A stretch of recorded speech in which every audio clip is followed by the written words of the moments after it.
Sa Bible verse ngayong araw ng Biyernes ayon kay San Mateo chapter 6 verse 14, matatagpuan ang sumusunod na talata. Sapagkat kung kayo'y nagpapatawad ng mga tao sa kanilang mga kasalanan, ipatatawad din sa inyo ng inyong Ama na nasa langit. Mula sa talatang ito, maaaring makuha ang sumusunod na mga aral at puntos. Una, kahalagahan ng pagpapatawad. Importance of forgiveness. Sa talatang ito, ipinakikita ang kahalagahan ng pagpapatawad sa ating kapwa sa kanilang mga kasalanan at pagkakamali. Ang pagpapatawad ay isang mahalagang bahagi ng ating pananampalataya at pagiging disipulo ni Jesus. Pangalawa, prinsipyo ng batas ng Diyos sa pagpapatawad. Ipinahahayag sa talata na ipapaubaya sa atin ng Diyos ang ating sariling pagpapatawad base sa kung paano natin ito ipinapahayag sa iba.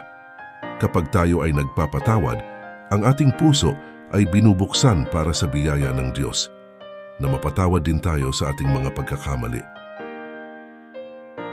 Pangatlo, pagpapakita ng pagmamahal at habag, showing love and compassion. Sa pagpapatawad, ipinapakita natin ang tunay na pagmamahal, habag at pag-unawa sa ating kapwa. Ipinapakita natin ang kagandahang loob at kabutihang loob ng ating mga puso sa pamamagitan ng pagbibigay ng pang-unawa at awa sa mga nagkakamali sa atin.